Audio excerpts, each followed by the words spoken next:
मन भजले हरि का प्यारा नाम है, श्री राधे गोविंदा।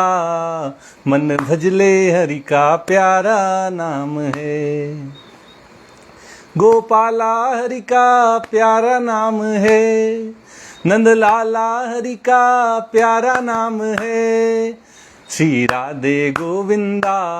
मन भजले हरि का प्यारा नाम है, श्री राधे गोविंदा। मन भजले हरि का प्यारा नाम है, गोपाला हरि का प्यारा नाम है, नंदलाला हरि का प्यारा नाम है, श्री राधे गोविंदा। मन भजले हरि का प्यारा नाम है, श्री राधे गोविंदा। मन भजले हरि का प्यारा नाम है। जय श्री कृष्णा भक्तों, आज के इस श्रीमद् भगवद गीता के लाइव प्रवचन में आप सबका स्वागत है। कल हमने जिस विषय पर चर्चा की थी उसमें भगवान श्री कृष्ण ने अर्जुन को सांख्य योग अर्थात आत्मा और शरीर इन दोनों के अंतर स्पष्ट किए थे। और जब उन्होंने देखा कि आत्मा के विषय में अलग अलग तरीके से अर्जुन को उदाहरण सहित समझाने के बावजूद उसकी समझ में कुछ नहीं आ रहा है, उसकी तरफ से कोई सकारात्मक संकेत जब श्री कृष्ण जी को नहीं मिला, तो उन्होंने अर्जुन को उसके क्षत्रिय धर्म के जो कर्तव्य हैं उनकी याद दिलानी प्रारंभ कर दी कि क्षत्रिय होने के नाते युद्ध तुम्हारा कर्तव्य है और जो हमारे कर्तव्य होते हैं उनका पालन करना ही पुण्य देने वाला होता है, धर्मयुक्त होता है और स्वर्ग आदि की प्राप्ति कराने वाला होता है। तो भगवान ने अर्जुन के सामने एक क्षत्रिय के रूप में उसके क्या कर्तव्य हैं और किस प्रकार उनका पालन करके वह स्वर्ग को भी प्राप्त कर लेगा, ये बताया। इसी को आज एक बार सुनते हुए फिर हम आगे की गीता सुनेंगे। कल भगवान ने अर्जुन से जो श्लोक कहे थे, स्वधर्मम अपि च अवेक्ष्य न विकम्पितुम अर्हसि, धर्म्याद्धि युद्धात् श्रेयो अन्य क्षत्रियस्य न विद्यते। अगर तुम अपने क्षत्रिय धर्म पर विचार करो तो तुम्हारे क्षत्रिय होने के नाते जो युद्ध रूपी कर्तव्य हैं उनसे तुम्हें विचलित नहीं होना चाहिए, तुम्हारे अंदर कंपन नहीं उत्पन्न होना चाहिए। और भगवान ने कहा कि जो धर्मयुक्त युद्ध है इससे बढ़कर क्षत्रिय के लिए दूसरा कोई कल्याण करने वाला स्रोत नहीं है, कोई उपाय नहीं है। क्षत्रिय के लिए सबसे बड़ा सौभाग्य यही है कि उसे धर्मयुक्त युद्ध में धर्म की रक्षा के लिए युद्ध करने का सौभाग्य प्राप्त हो। आगे भगवान ने अर्जुन को समझाया, यदृच्छया चोपन्नम स्वर्ग द्वारम अपावृतम, सुखिना क्षत्रिया पार्थ लभन्ते युद्धमीदृशम। तुम्हें ये जो धर्मयुक्त युद्ध प्राप्त हुआ है ये अपने आप प्राप्त हुआ स्वर्ग का दरवाजा है। जैसे ब्राह्मण, मुनि, पंडित, ज्ञानी ये सब स्वर्ग की प्राप्ति के लिए धार्मिक अनुष्ठान करवाते हैं, करते हैं, ध्यान योग करते हैं, प्राणायाम करते हैं और निरंतर भगवान के भजन में लगे रहते हैं। इन साधनों के द्वारा जैसे उन्हें स्वर्ग की प्राप्ति होती है, क्या क्षत्रिय को भी इन्हीं साधनों के द्वारा स्वर्ग की प्राप्ति होगी? अगर किसी के मन में ऐसा संशय है तो उस संशय को भगवान यहां दूर कर रहे हैं। भगवान कह रहे हैं कि क्षत्रिय को ज्यादा धार्मिक अनुष्ठान करने की, यज्ञ, ध्यान, तप ये सब करने की आवश्यकता नहीं है। उसके जो कर्तव्य हैं वो युद्ध है। आज के दिन क्षत्रिय के रूप में अगर हम देखें तो जो भारतीय सेनाओं के सैनिक हैं, अर्ध सैनिक बलों के सैनिक हैं, जो पुलिस विभाग में काम करने वाले हैं, वो क्षत्रिय धर्म का पालन कर रहे हैं, अपने देश की, अपने समाज की सुरक्षा वो सुनिश्चित कर रहे हैं। तो अगर वो धार्मिक अनुष्ठान ना भी करें, यज्ञ ना करें, तप ना करें, दान ना करें, भगवत भजन भी ना करें, अगर वे केवल निष्काम भाव से अपने कर्तव्यों का पालन करें तो उन्हें निश्चित रूप से स्वर्ग की प्राप्ति हो जाएगी। भगवान इस श्लोक के माध्यम से हम सबको यही उपदेश दे रहे हैं। भगवान कह रहे हैं वो क्षत्रिय सुखी हैं, सौभाग्यशाली हैं, जिन्हें युद्ध का ऐसा सौभाग्य प्राप्त होता है जिसमें उन्हें धर्म की रक्षा करने का अवसर मिले। आगे भगवान कहते हैं कि अगर युद्ध नहीं करोगे तो तुम्हारा अपयश हो जाएगा, बड़ी हानि होगी तुम्हें। अथ चेत त्वम इमं धर्म्यम संग्रामम न करिष्यसि ततः स्वधर्मम कीर्तिम च हित्वा पापम अवाप्स्यसि। अगर ये सब जानकर भी कि तुम युद्ध में भाग नहीं लोगे, युद्ध के मैदान को छोड़कर भाग जाओगे, तो इससे जो तुम्हारा स्वधर्म है, क्षत्रिय होने के नाते जो युद्ध करने का तुम्हारा कर्तव्य है, वो ना करने का पाप तुम्हें लगेगा। और जो तुम्हारी कीर्ति एक श्रेष्ठ धनुर्धर के रूप में पूरे समाज में फैली हुई है, वह अकीर्ति भी तुम खो दोगे, वो अपकीर्ति में बदल जाएगी, अपयश में बदल जाएगी। और अपकीर्ति किसी सम्मानित व्यक्ति के लिए मौत से भी बढ़कर है। अर्जुन को ये बात बताते हुए भगवान कहते हैं कि अकीर्तिम चापि भूतानि कथयिष्यन्ति ते अव्ययाम संभावितस्य चा कीर्तिम मरणात् तिरिच्यते।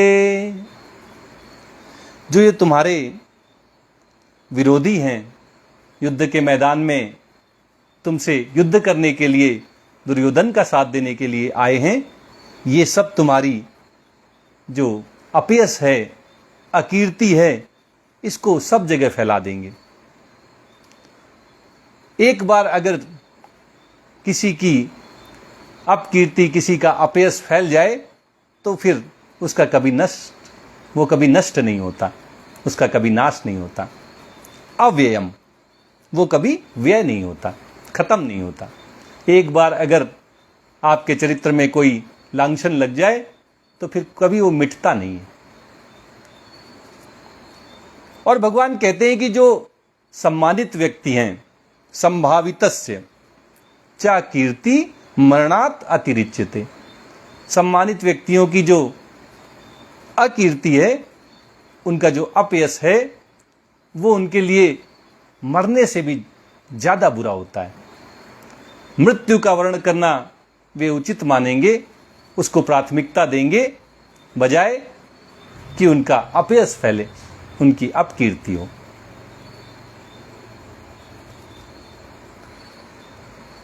अब भगवान ने अर्जुन को समझा तो दिया कि युद्ध करने के अलावा तुम्हारे पास कोई दूसरा रास्ता नहीं है, लेकिन शायद अभी अर्जुन कोई संकेत नहीं दे रहा है भगवान को, और इसलिए वे फिर से एक बार प्रयास करते हैं नए सिरे से। अब उसको भय दिखाते हैं कि चलो, सम्मान की परवाह तुम्हें नहीं है, यश की परवाह तुम्हें नहीं है, कोई बात नहीं, एक और हम अवसर लेते हैं, एक बार फिर से प्रयास करते हैं। इस बार भय, डर का डर दिखाते हैं। भगवान कहते हैं भयात् रणात् उपरतम मंस्यन्ते त्वाम महारथाः येषां च त्वं बहुमतो भूत्वा यास्यसि लाघवम्। जो तुम्हारे समकक्ष हैं, महारथी हैं, वे कहेंगे कि भय के कारण तुमने युद्ध का मैदान छोड़ दिया। भयात् रणात् उपरतम, भय के कारण युद्ध को छोड़कर तुम भाग गए। ऐसा सारे के सारे मनस्यन्ते त्वाम महारथा, सारे महारथी तुम्हारे बारे में ऐसा सोचेंगे।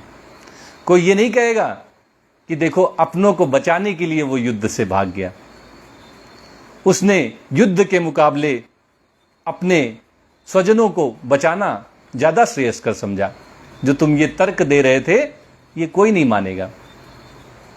सब कहेंगे कि डर से भाग गया कि कहीं हार ना जाए, क्योंकि अपोजिट में कौन खड़े हैं? उसके विरोधी पक्ष में खड़े हुए हैं स्वयं पितामह भीष्म, आचार्य द्रोणाचार्य, कर्ण।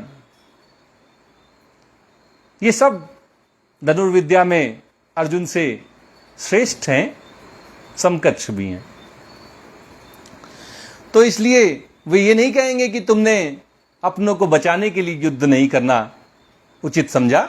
वे कहेंगे कि डर के मारे, भय से तुम युद्ध का मैदान छोड़कर भाग गए।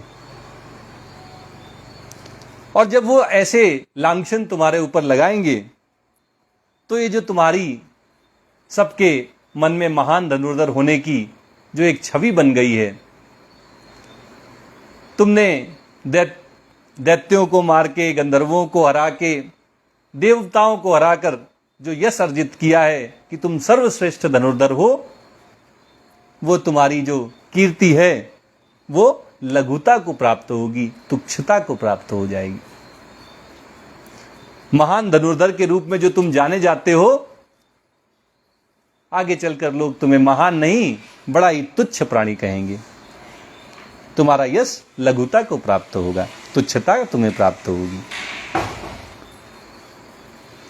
और भगवान कहते हैं अवाच्य वादांश्च बहून वदिष्यन्ति तवाहिताः निन्दन्तस्तव सामर्थ्यम ततो दुःखतरम नु किम। वो तुम्हारे लिए उन शब्दों का प्रयोग करेंगे जिनको तुम कभी भी सुनना नहीं चाहोगे। अवाच्य वादांश, न कहने योग्य वचन। वो ऐसी ऐसी बातें तुम्हारे बारे में कहेंगे जो तुम कभी अपने बारे में सुनना तक नहीं चाहोगे। कौन कहेंगे ये बातें? तव अहिताः, तुम्हारा अहित चाहने वाले, तुम्हारे दुश्मन, तुम्हारे विरोधी। बहुत सी बातें बनाएंगे तुम्हारे बारे में, और वो ऐसी ऐसी बातें होंगी कि जिन्हें तुम सुन नहीं सकोगे। निंदन्तस्तव सामर्थ्यम, तुम्हारी सामर्थ्य की निंदा करेंगे। जो तुम धनुष चलाने में पारंगत हो, वो कहेंगे कि अरे ये सब तो दिखावा था, वास्तव में तो उसको कुछ धनुष चलाना नहीं आता, इसलिए तो युद्ध छोड़ के भाग गया। अगर उसको अपने गांडीव पर भरोसा होता तो युद्ध के मैदान से थोड़ी चला जाता। ऐसे अपशब्द, ऐसे कटु वचन, ऐसे न कहने योग्य वचन तुम्हारे बारे में ये सारे महारथी, तुम्हारे विरोधी, तुम्हारा अहित चाहने वाले, तुम्हारे दुश्मन कहेंगे। और भगवान कहते हैं ततो दुख तरम नु किम, इससे ज्यादा दुखदाई तुम्हारे लिए और क्या होगा। कोई तुम्हारी निंदा कर रहा है, तुम्हें न कहने योग्य बातें कह रहा है, इससे ज्यादा दुखदाई और क्या होगा, इससे ज्यादा पीड़ादायक तुम्हारे लिए और क्या होगा। अच्छा, अब यहां पे थोड़ा सतर्क होने की जरूरत है। कहीं आप भगवान की इन बातों को सिद्धांत समझकर मत चलिएगा। अर्जुन को उसके शोक से निकालने के लिए बातें भगवान अर्जुन से कह रहे हैं। ये कोई सिद्धांत नहीं वो दे रहे हैं कि आप सोचे कि दूसरे की निंदा करने को भी हम ध्यान देने लगें। अगर कोई हमारे बारे में अपशब्द कहे, न कहने योग्य बातें कहें, तो हमें उसके बारे में ध्यान देने की जरूरत है। नहीं, आगे चल के भगवान कहेंगे कि समबुद्धि, समता रूपी योग में स्थित होने के लिए भगवान आगे उपदेश देंगे कि आपको सुख आए, दुख आए, मान हो, अपमान हो, कोई आपका यश गाए या कोई आपका अपयश कहे, आपको हानि हो या आपको लाभ हो, आपको विजय प्राप्त हो या आप हार जाएं, दोनों परिस्थितियों में आप में कोई अंतर नहीं आना चाहिए। आपको समभाव में स्थित रहना है। ये आगे भगवान कहेंगे इसलिए इसको आप सिद्धांत न समझें, ये तो केवल अर्जुन को भगवान उसके शोक से दूर करने के लिए उसका क्षत्रिय धर्म याद दिला रहे हैं। यहां ध्यान देने वाली बात यह है कि कर्तव्य सर्वोपरि है। आप जिस धर्म में हैं, जिस आश्रम में हैं, जिस वर्ण में हैं, आपके कुछ कर्तव्य होंगे। पिता के रूप में आपके कर्तव्य हैं अपने बच्चों का अच्छी तरह पालन पोषण करना। पति के रूप में आपके कर्तव्य हैं अपनी पत्नी को सुख सुविधाएं देना। पुत्र के रूप में अपने माता पिता की सेवा करना आपका कर्तव्य है। अगर आप व्यवसाय में हैं तो अपने ग्राहकों को उचित दर पर बिना मिलावट के सही सामान देना आपका कर्तव्य है। अगर आप किसी संस्था में हैं तो अपनी संस्था के द्वारा जो भी नियम बनाए गए हैं उन नियमों को पालन करना यह आपका कर्तव्य है। आप जहां कहीं हैं, जो भी आपका कर्तव्य बनता है वो आपके लिए सर्वोपरि है। बाकी कुछ भी छूट जाए, लेकिन कर्तव्य के पालन में कोई कोताही नहीं बरतनी है। उसमें कभी भी लापरवाही नहीं करनी, उसमें कोई प्रमाद ना आए, उसमें कोई आलस्य ना आए, और किसी दूसरे के काम को देखकर कभी ये भी ना लगे कि हमारा काम इससे थोड़ा नीचे कोटि का है।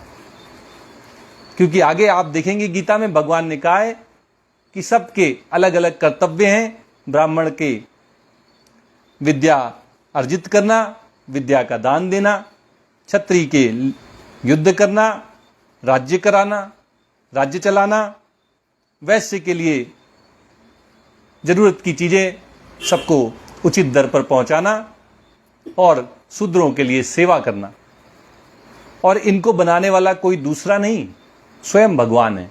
ऐसा गीता में भगवान ने स्वयं कहा है कि चारों वर्णों की रचना मेरे द्वारा की गई है। यह भगवान का वचन है। तो आप जिस कुल में पैदा हुए, जिस वर्ण में आप हैं, जिस आश्रम में आप हैं, अगर आप गृहस्थ हैं तो गृहस्थ के कार्य आपका कर्तव्य बन गया।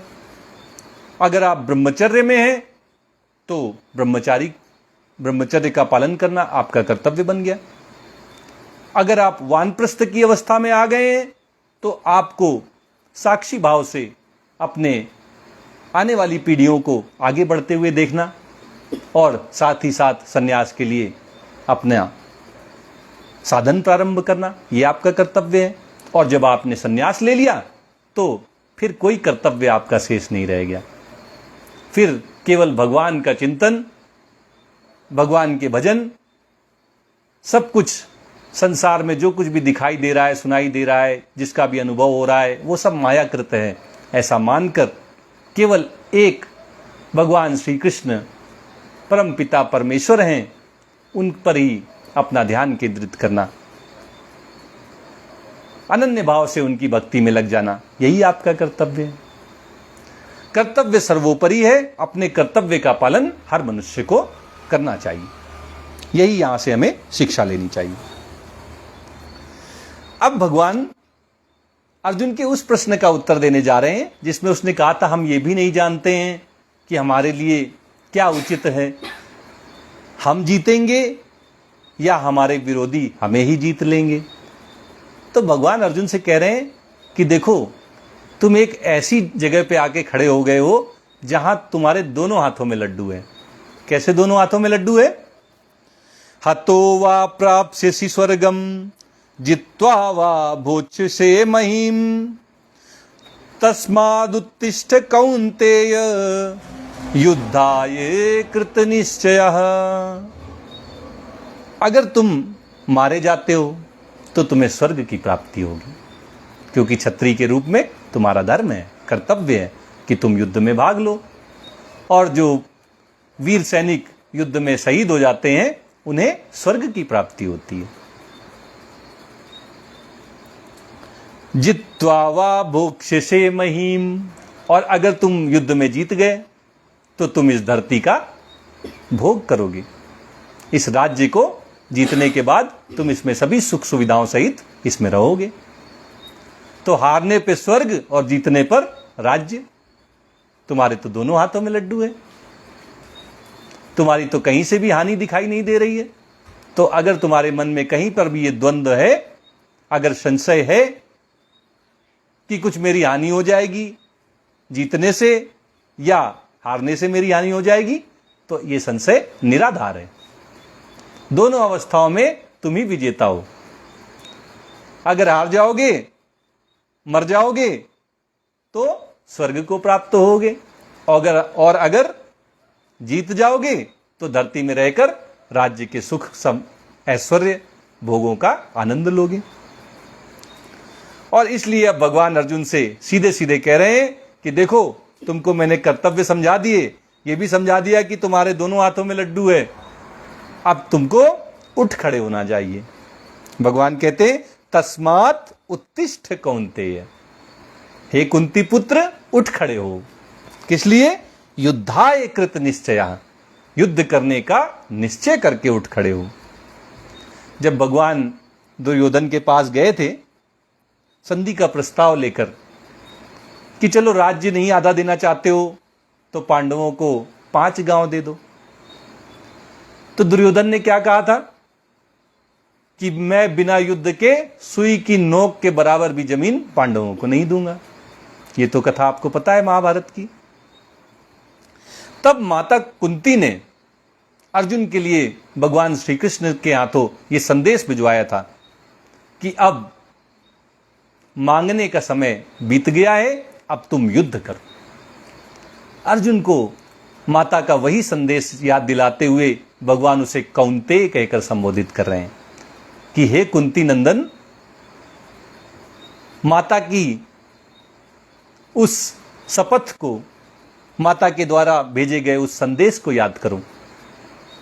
और अब तो मैंने तुम्हें समझा दिया है कि तुम जीत की, चाहे हारो चाहे जीतो, तुम्हें तो विजयश्री ही प्राप्त होनी है, स्वर्ग या राज्य। और इसलिए तुम युद्ध के लिए उठ खड़े हो। युद्धाय कृत निश्चयः तस्मात् उत्तिष्ठ कौन्तेय, इसलिए युद्ध करने के लिए उठ खड़े हो।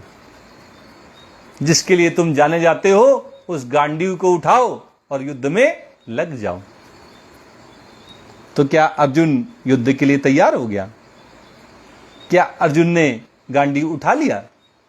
जी नहीं, अभी नहीं माना अर्जुन, अभी उस शोक से बाहर नहीं आ पाया है। अभी भगवान के वचन, उसमें कोई स्फूर्ति, कोई उत्साह नहीं भर पा रहे हैं। और फिर भगवान एक बार फिर से प्रयास प्रारंभ करते हैं। अब भगवान उससे कहते हैं सुख दुखे समे कृत्वा लाभा लाभौ जया जयौ ततो युद्धाय युज्यस्व नैवं पापम अवाप्स्यसि।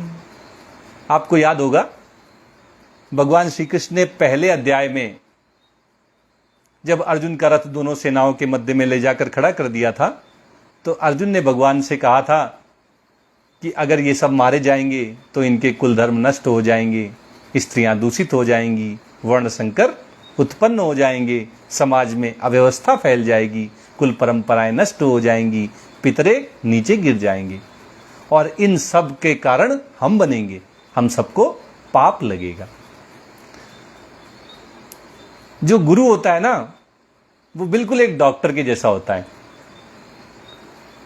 जब हम बीमार होते हैं तो डॉक्टर के पास जाते हैं, वो बड़े प्यार से हमें बैठालते हैं और पूछते हैं कि बताओ क्या क्या परेशानी है। हम अपनी सभी परेशानियां बता देते हैं कि हमें बुखार है, हमारे पैर में दर्द रहता है, हमारी जीभ में कुछ सफ़ेद सफ़ेद सा जम जाता है, गले में दर्द रहता है, सर में दर्द रहता है। अलग अलग रोगों के हिसाब से अलग अलग लक्षण होते हैं। जब हम अपने रोग के लक्षण डॉक्टर साहब के सामने बताते हैं तो डॉक्टर साहब को पूरी बात सुनने के बाद हमारे रोग का इलाज करने में आसानी होती है।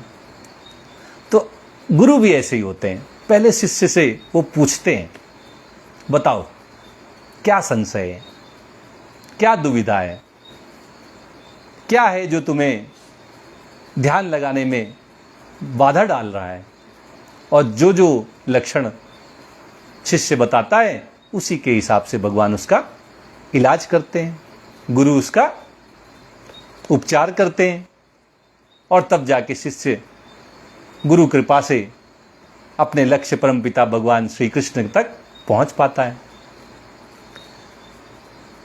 आज अर्जुन ने भी भगवान को अपना गुरु स्वीकार कर लिया है, उनकी शरण ग्रहण कर ली है और कह दिया है कि जो मेरे लिए कल्याणकारी हो वो निश्चय करके मुझे बताइए। तो भगवान अलग अलग तरीके से अर्जुन को उसके कल्याण के उपाय बता रहे हैं। आत्मा और शरीर का ज्ञान दे दिया, फिर उसके कर्तव्यों का ज्ञान दे दिया।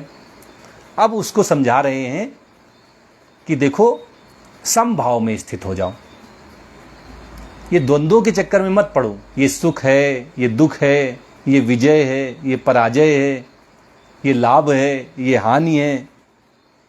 इन सब के चक्कर में पड़ोगे तो जो तुम्हारा कर्तव्य है वो नहीं कर पाओगे। और हम सबके जीवन में भी ये बात लागू होती है। अगर हम ज़्यादा हानि लाभ के चक्कर में, ज़्यादा सुख दुख के चक्कर में, ज़्यादा जीत हार के चक्कर में पड़ जाए ना, तो जो हमारे कर्तव्य हैं वो हम नहीं पूरे कर पाएंगे। जैसे चौराहे में पहुंच रहे हो और अब द्वंद्व उत्पन्न हो जाए कि कौन सा रास्ता ठीक रहेगा घर जाने के लिए, तो पहुंच नहीं पाओगे। इसलिए द्वंद्वों के चक्कर में नहीं पड़ना है। भगवान कह रहे हैं सुख दुखे समे कृत्वा, सुख और दुख को एक समान करके, कोई अंतर नहीं। तुम्हारे अंदर कोई अंतर नहीं होना चाहिए। तुमने क्या है, सुख में जो है अपनी सुख बुद्धि जोड़ दी है और दुख में दुख बुद्धि जोड़ ली है कि सुख का आना मेरे लिए बहुत अच्छा है और सुख का जाना मेरे लिए बहुत बुरा है। दुख का आना मेरे लिए बहुत बुरा है और दुख का जाना मेरे लिए बहुत अच्छा है। ऐसे ही तो हम सब ने जोड़ रखा है। हम सब चाहते सुख आ जाए और दुख आ जाए, नहीं, हम सब चाहते दुख ना आए। और निश्चित मानिए कि जब तक हम चाहेंगे कि दुख ना आए तब तक बार बार दुख आएगा, क्योंकि सुख की परिभाषा यही है कि जो दुख नहीं है। अगर एक जैसा सुख भी मिलता रहे तो वो भी एक दिन दुख बन जाएगा, फिर आपकी चाह कुछ और हो जाएगी। और भक्त जो होते हैं वो प्रभु की चाह में अपनी चाह मिला देते हैं। प्रभु चाह में चाह मिलाने को भगवान की भक्ति कहते हैं। जब तक हम भगवान की भक्ति में नहीं लगते हैं और अपनी चाह बनाए रहते हैं, मैं ये चाहता हूं कि मेरे घर हो जाए, गाड़ी हो जाए, बंगला हो जाए, बड़ा आदमी बन जाऊं, बड़ा व्यवसाय हो जाए, बड़ा कारोबारी बन जाऊं, तो जब सुख के पीछे भागेंगे तो दुख भी साथ ही आएगा। इसलिए भगवान कह रहे हैं कि सुखे दुखे समे कृत्वा, एक समान कर दो इनको। और क्या कर दो, लाभा लाभऊ जया जयऊ, लाभ और अलाभ यानी लाभ और हानि, इन दोनों को भी एक समान रूप से ले लो। हम सब लाभ चाह रहे हैं और हानि कोई नहीं चाह रहा है। लेकिन जब आप लाभ चाहेंगे तो दो ही चीजें हो सकती हैं, या तो लाभ होगा और या तो लाभ नहीं होगा। लाभ नहीं होना ही हानि है।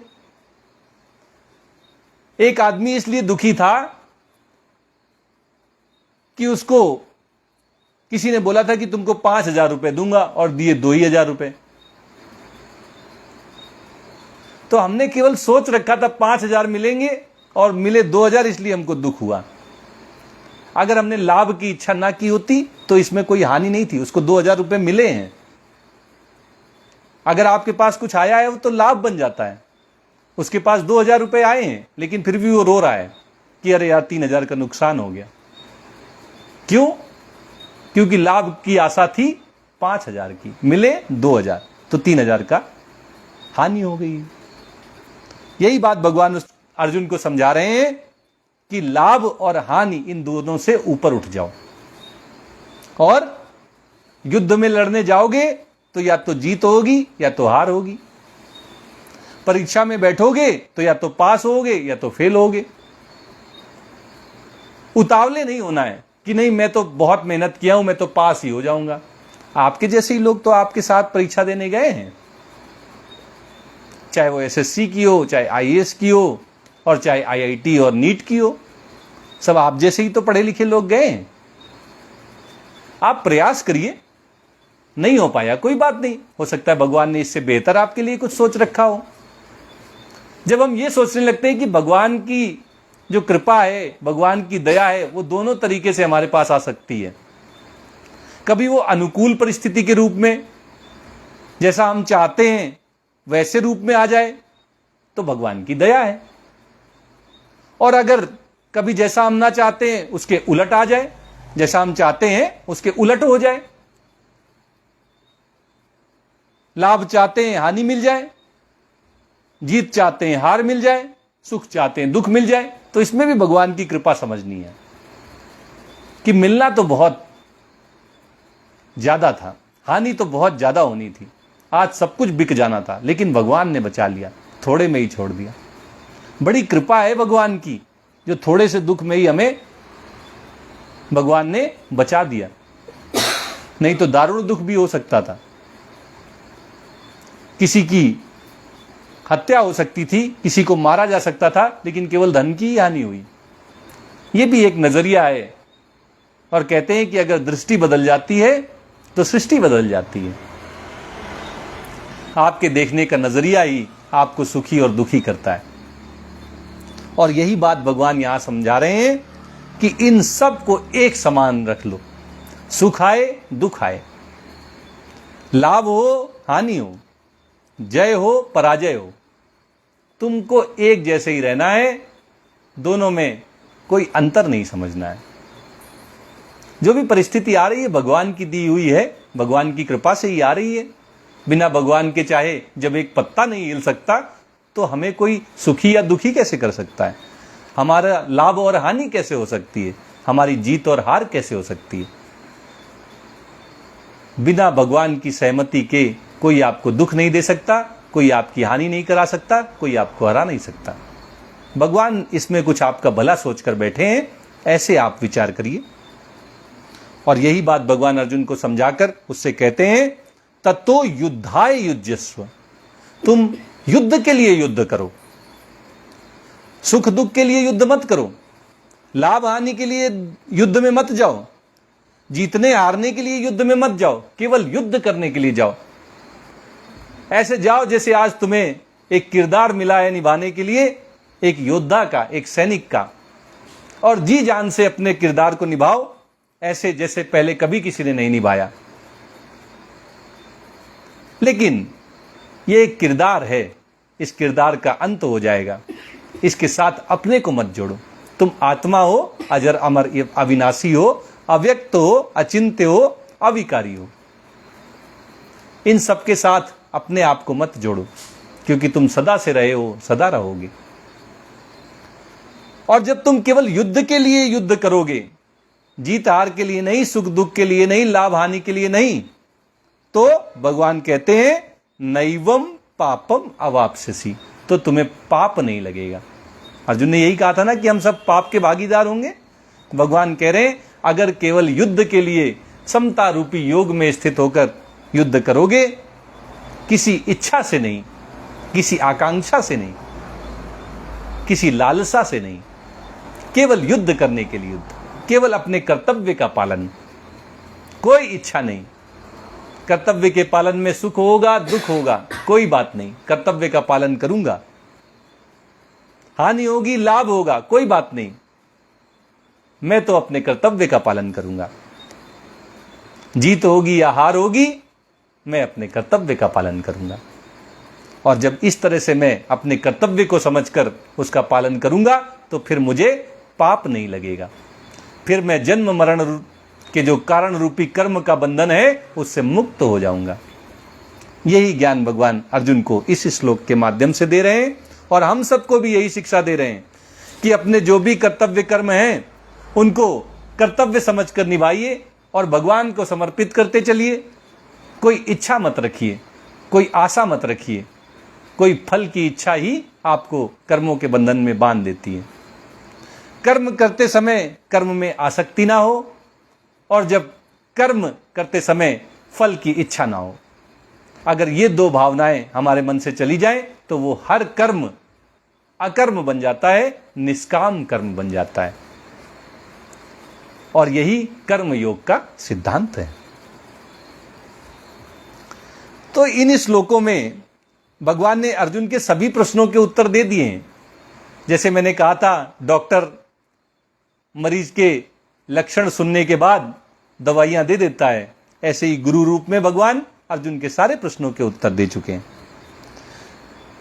अर्जुन ने पहले कहा कि युद्ध करने में मेरा कल्याण नहीं है, तो भगवान ने कहा कि क्षत्रिय के लिए धर्मयुक्त युद्ध ही सबसे बड़ा कल्याणकारी है। अर्जुन ने कहा कि युद्ध करके हम कैसे सुखी होंगे जब हमारे अपने मर जाएंगे, तो भगवान ने कहा कि वे क्षत्रिय सुखी हैं जिन्हें स्वर्ग के खुले द्वार के रूपी ऐसा युद्ध का अवसर प्राप्त होता है। जब भगवान से अर्जुन ने कहा कि युद्ध के परिणाम में तो हमें नरक की प्राप्ति होगी, तो भगवान ने कहा युद्ध करने से स्वर्ग की प्राप्ति होगी। हत्वा वा, अगर आपका निधन हो जाएगा, आप मर जाओगे, तो आपको स्वर्ग की प्राप्ति होगी। और जब अर्जुन ने जो कहा था कि युद्ध करने से हमें पाप लगेगा, तो भगवान ने कह दिया कि पाप नहीं लगेगा। अगर तुम केवल युद्ध करने के लिए युद्ध करोगे, कोई इच्छा नहीं होगी तुम्हारे मन में, तो पाप नहीं लगेगा। इस तरह एक सच्चे गुरु की बात ही सदगुरु की तरह भगवान अर्जुन के सभी प्रश्नों का उत्तर दे रहे हैं। लेकिन अभी कोई संकेत अर्जुन की तरफ से सकारात्मक भगवान को नहीं प्राप्त हुआ है। भगवान उसे सांख्य योग समझा चुके, क्षत्रिय धर्म के अनुसार उसके जो कर्तव्य हैं वो समझा चुके, लेकिन अर्जुन में अभी कोई असर नहीं हुआ है। और इसलिए अब भगवान एक नई तरह से अर्जुन को समझाने जा रहे हैं, जिसको हम सब भगवान का दिया हुआ वरदान कहते हैं। गृहस्थों के लिए जो अमृत तुल्य है, अब भगवान उस कर्म योग का निरूपण करने जा रहे हैं। अब भगवान अर्जुन को समझाने जा रहे हैं कि कर्म कैसे किए जाएं कि वो निष्काम हो जाएं। कर्म कैसे किया जाए कि वह कर्म योग बन जाए। भगवान से प्राप्ति कराने का साधन कर्म कैसे बन सकता है।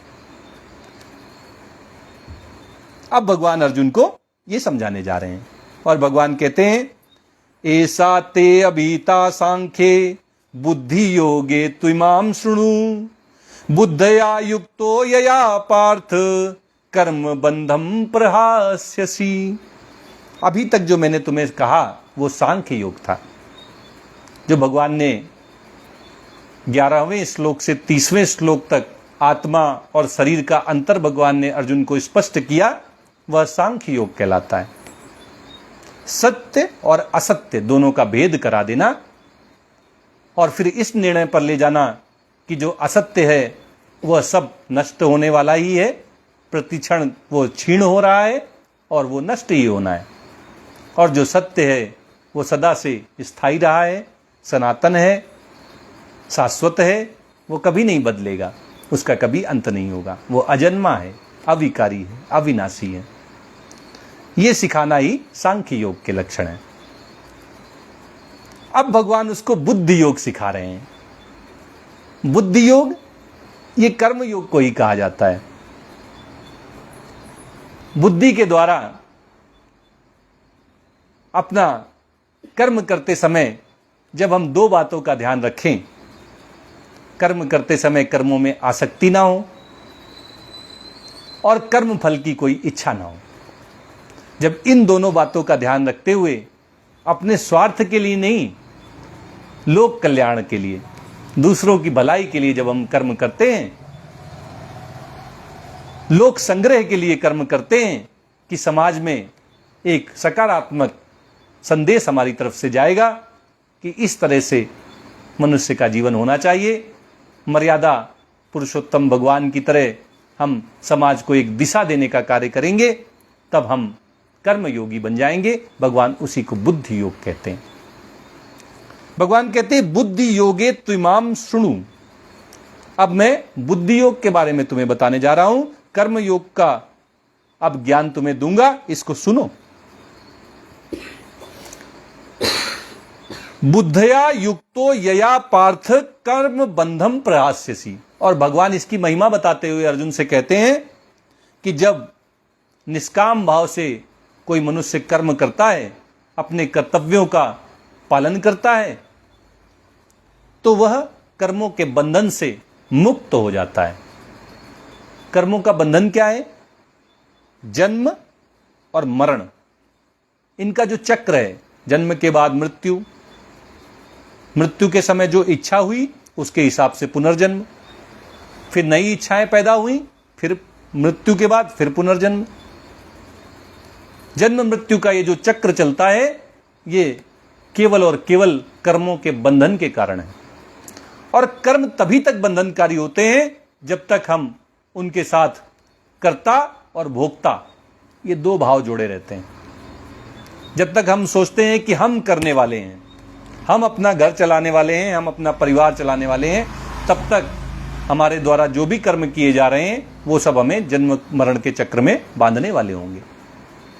और हमने कर्म कर दिया, अब हम उसका फल भोगने के लिए भी भोक्ता बने बैठे हैं कि हमारे कर्मों का फल है, हम भोग रहे हैं। अच्छा या बुरा, दोनों आपको कर्मों के बंधन में बांध देंगे। लेकिन अगर कोई भगवान के दिए हुए इस कर्म योग को जान जाता है, इस कर्म योग को अपना लेता है अपने जीवन में, तो फिर वह कर्मों के बंधन से मुक्त होकर, जन्म मरण के चक्र से मुक्त होकर सदा सदा के लिए भगवान श्री कृष्ण के साथ आनंद पूर्वक गोलोक वृंदावन में उनके साथ रहता है। इसी कर्म योग का भगवान अर्जुन को संदेश दे रहे हैं। हम सबको भी इससे निष्काम भाव से कर्म करने की शिक्षा प्राप्त होगी। भगवान कहते हैं, ना इहि अभिक्रम नासो अस्ति, नेहा अभिक्रम नासोस्ति, प्रत्यवायो न विद्यते, स्वल्पम अस्य धर्मस्य त्रायते महतो भयात्। नेहा अभिक्रम नासोस्ति, प्रत्यवायो न विद्यते, स्वल्पम अप्यस्य धर्मस्य त्रायते महतो भयात्। अगर हम सामान्य जीवन में कोई कर्म करना शुरू करते हैं, मान लीजिए हमने कोई परीक्षा देने की तैयारी प्रारंभ की कि अब हम एसएससी के पेपर में बैठेंगे। हमने अपनी तैयारी प्रारंभ कर दी, हमने प्रीलिम्स की परीक्षा भी निकाल ली, मेंस भी निकाल लिया, लेकिन इंटरव्यू में हमारा सिलेक्शन नहीं हुआ। तो आप बताएं, अगली बार जब आप एसएससी का फॉर्म भरेंगे तो आपको कहां से शुरुआत करनी पड़ेगी? इंटरव्यू से, मेंस से या प्रीलिम्स से? निश्चित है कि आपको फिर से प्रारंभिक परीक्षा प्रीलिम्स से ही शुरुआत करनी होगी। मतलब यह है कि लोक में जब हम कार्य प्रारंभ करते हैं, अगर उसका अंत सफल नहीं हुआ तो हमें फिर से पुनः प्रयास प्रारंभ करना पड़ता है। लेकिन जो आध्यात्मिक जगत है, जो आध्यात्म का मार्ग है, ये बिल्कुल उलट है। भगवान कहते हैं, ना इहि अभिक्रम नासो अस्ति। इस मार्ग पर चलने पर जो भी आपने अगर 2 कदम भी रखे हैं तो अगली बार शुरुआत तीसरे कदम से ही होगी, वापसी नहीं होती। जहां तक आप पहुंच गए हैं उसके आगे से शुरुआत होगी। अच्छा, आपने देखा होगा कोई बच्चा 5 साल, 7 साल, 9 साल की उम्र आते आते वेदों का प्रकांड विद्वान बन जाता है, भागवत करने लगता है, आध्यात्मिक चर्चा करने लगता है। ये कैसे हो जाता है? कभी आपने विचार किया है? इसका कारण यही है कि जिस अवस्था में आप उसे देख रहे हैं वो इस जन्म की अवस्था नहीं है। कई जन्मों में वो इस अवस्था तक पहुंचा है और इस जन्म को लेते ही जहां तक वो पहुंचा था उसके आगे से उसने शुरुआत की है। तो जिस मुकाम तक पहुंचने में, जिस लेवल तक आने में लोगों को वर्षों का समय देना पड़ता है, बाल सफेद हो जाते हैं, वो 7 साल, 5 साल, 9 वर्ष की आयु में ही पहुंच जाता है। और केवल अध्यात्म में ही नहीं, आप किसी भी क्षेत्र में देख लीजिए, कोई छोटा सा बच्चा इतना बड़ा संगीतकार होता है, संगीत की इतनी समझ उसमें आ जाती है। किसी छोटे से खिलाड़ी में उस खेल के इतने गुण होते हैं। कोई बच्चा छोटी सी उम्र में ही बड़ी बड़ी गूढ़ ज्ञान को अर्जित कर लेता है। कैसे? ये सब कई जन्मों की तपस्या का फल है। आपकी इच्छाएं कई जन्मों तक अगर एक जैसी रहीं तो आप लगातार प्रगति करते हुए जब नए शरीर में आएंगे तो आपकी शुरुआत पुराने सभी चीजों को जहां तक आपने पहुंचाया है उसके आगे से होगी। अगर कोई छोटी सी उम्र में ही अच्छा संगीतकार है तो इसका मतलब है कई जन्मों से वो संगीत में ही खोया हुआ रहा है। हर जन्म में उसकी इच्छा केवल संगीत में ही रही है और अब इस जन्म में वो एक संगीतकार के रूप में अपनी तपस्या को सिद्धि तक पहुंचाने के लिए आया है।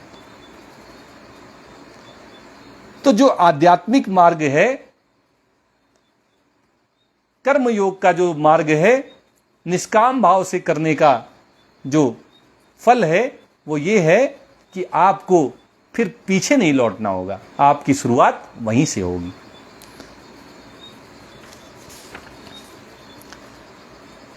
ना इह अभिक्रम ना सो अस्ति, जहां तक आप पहुंच जाएंगे उसके आगे से आपकी शुरुआत होगी। प्रत्यवायो न विद्यते, इसमें एक और चीज है।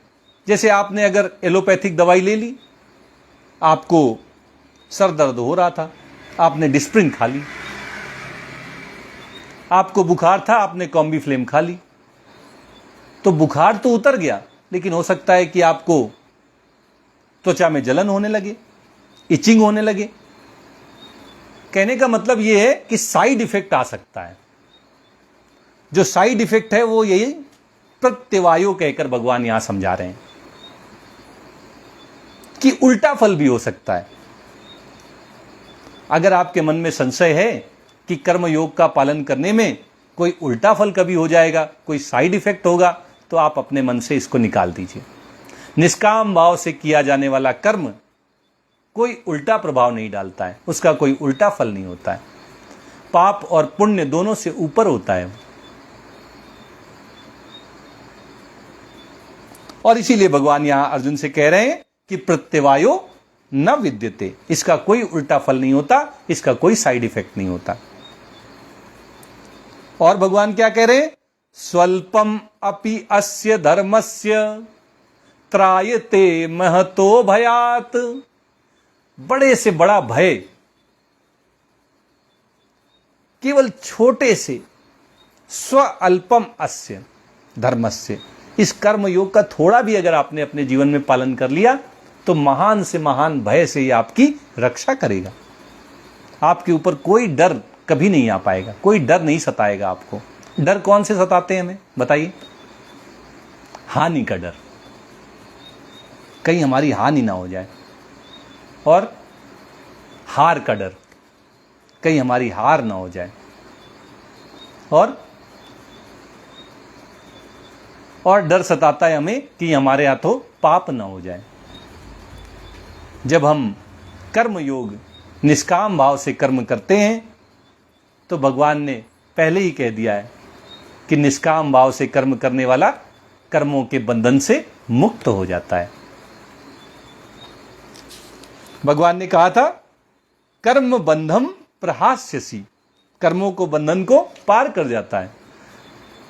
तो जो कर्मों के फलस्वरूप प्राप्त होने वाले सुख दुख हैं, हानि लाभ हैं, मान सम्मान है, मान अपमान है, जय पराजय है, इन सब से वो ऊपर उठ जाता है। न उसको कभी कोई हरा सकता है, न कभी कोई उसे दुखी कर सकता है, और न कभी उसे कोई पापी करार सकता है।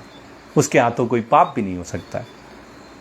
इस तरह जो सामान्य मनुष्यों के जो डर हैं, जिनसे उसे डर लगता है, उन सब भयों से वो मुक्त हो जाता है। ये सब कर्म योग की महिमा भगवान ने अर्जुन को समझाई है।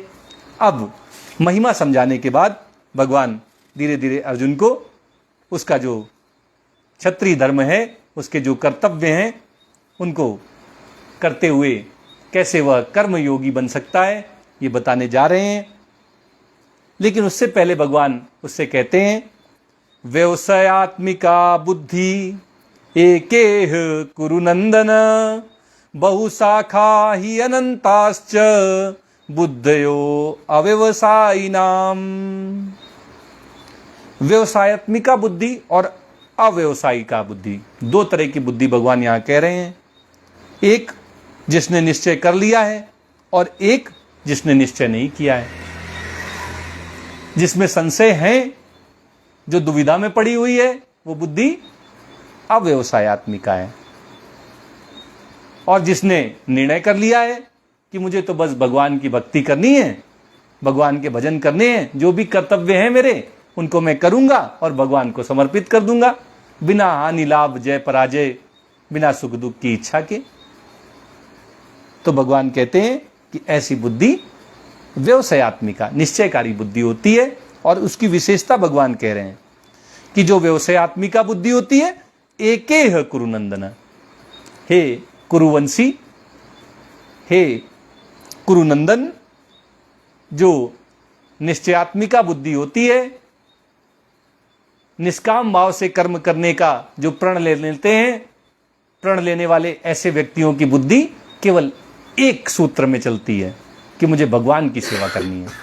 जो भी कर्तव्य है वो भगवान के लिए है, भगवान की सेवा है, भगवान को समर्पित करना है। उनकी बुद्धि इधर उधर नहीं भागती। लेकिन जिन्होंने ये निश्चय नहीं लिया है, उनकी बुद्धि बहुशाखा ही अनंताश्च, कई शाखाओं में विभक्त रहती है और अनंत संशयों द्वंद्वों से घिरी रहती है। और जब हम अपनी सारी की सारी शक्ति एक चीज पर केंद्रित कर देते हैं, किसी एक डायरेक्शन में कर देते हैं, तो आपने देखा होगा, अगर सूरज की रोशनी में हम एक लेंस रख देते हैं तो सारी सूरज की किरणों को जब वो समेट लेता है तो एक पेपर को वो जला देता है। ऐसे ही अगर हमारी सारी बुद्धि केवल एक चीज में फोकस कर जाए, अगर हमारा एक ध्येय बन जाए कि हमें तो बस भगवान की सेवा करनी है, हमें तो भगवान के भजन करने हैं, भगवान से प्रेम करना है, भगवान की भक्ति करनी है, जो भी कर्तव्य आएंगे उनको मैं भगवान की सेवा, भगवान की भक्ति के रूप में ही लूंगा और अपने कर्तव्यों का बिना किसी इच्छा के, बिना किसी आसक्ति के मैं पालन करूंगा, तो हमारी बुद्धि भी एक डायरेक्शन में हो गई और तब वह बुद्धि सही सही निर्णय करती है और हमें हमारे जीवन के परम लक्ष्य भगवान श्री कृष्ण तक पहुंचा देती है। आज गीता का प्रवचन यहीं तक होगा। आइए एक भजन करते हैं और इसके बाद जय जय श्री कृष्ण करते हैं। आज जो भजन मैं लेकर आया हूं, ये बड़ा मधुर भजन है। भगवान बड़े प्यारे हैं और श्रीमद् वल्लभाचार्य ने भगवान की जो महिमा गाई, वह मधुराष्टकम के रूप में मैं आपके रूप में आपके सामने प्रस्तुत कर रहा हूं। अधरम मधुरम वदनम मधुरम नयनम मधुरम हसितम मधुरम हृदयम मधुरम गमनम मधुरम मधुराधिपतेरखिलं मधुरम मधुराधिपतेरखिलं मधुरम वचनं मधुरं चरितं मधुरं वसनं मधुरं वलितं मधुरं चलितं मधुरं भ्रमितं मधुरं मधुराधिपतेरखिलं मधुरं मधुराधिपतेरखिलं मधुरं वेणुर्मधुरो रेणुर्मधुरः पाणिर्मधुरः पादौ मधुरौ नृत्यं मधुरं सख्यं मधुरं मधुराधिपते रखिलं मधुरं मधुराधिपते रखिलं मधुरं गीतं मधुरं पीतं मधुरं भुक्तं मधुरं सुप्तं मधुरं रूपं मधुरं तिलकं मधुरं मधुराधिपते रखिलं मधुरं मधुराधिपते रखिलं मधुरं करणं मधुरं तरणं मधुरं हरणं मधुरं रमणं मधुरं वमितं मधुरं समितं मधुरं मधुराधिपते रखिलं मधुरं मधुराधिपते रखिलं मधुरं गुंजा मधुरा माला मधुरा यमुना मधुरा वीची मधुरा सलिलं मधुरं कमलं मधुरं मधुराधिपते रखिलं मधुरं मधुराधिपते रखिलं मधुरं गोपी मधुरा लीला मधुरा युक्तं मधुरं मुक्तं मधुरं दृष्टं मधुरं शिष्टं मधुरं मधुराधिपते अखिलं मधुरं मधुराधिपते रखिलं मधुरं गोपा मधुरा गावो मधुरा यष्टिर्मधुरा सृष्टिर्मधुरा दलितं मधुरं फलितं मधुरं मधुराधिपते रखिलं मधुरं मधुराधिपते रखिलं मधुरम् इति श्रीमद् वल्लभाचार्य कृतं मधुराष्टकम्। जय श्री कृष्णा, जय श्री कृष्णा, जय जय श्री राधा कृष्णा।